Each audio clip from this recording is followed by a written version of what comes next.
Gyungja? Gyungja nga. Yongsun? Si Yongsun siya. Gyungja. Yongsun. Kami to.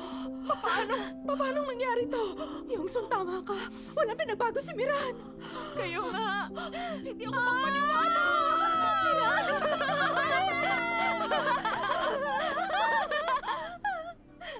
Ba't hindi ka naman nagparamdam ng 20 taon? Naging busy lang ako. Nasa US ako. Ang sama mo talaga sa amin. Di dahilan ng kabisihan. Nag-asawa ka na ba doon? Hindi. Eh kayo, pangarap mo yun, maging ulirang asawa. Pangarap ko nga yan dati. Ngayon, hiwalay na ako. Isinusumpa ko ng mga lalaking yan. Naku, hindi ka maniniwala kung sinong napangasawa nito. Ay, wala. Huwag mo nang alamin. Ako nga hindi makapaniwala eh. So, bakit bigla ka na lang naglaho at di nagparamdam?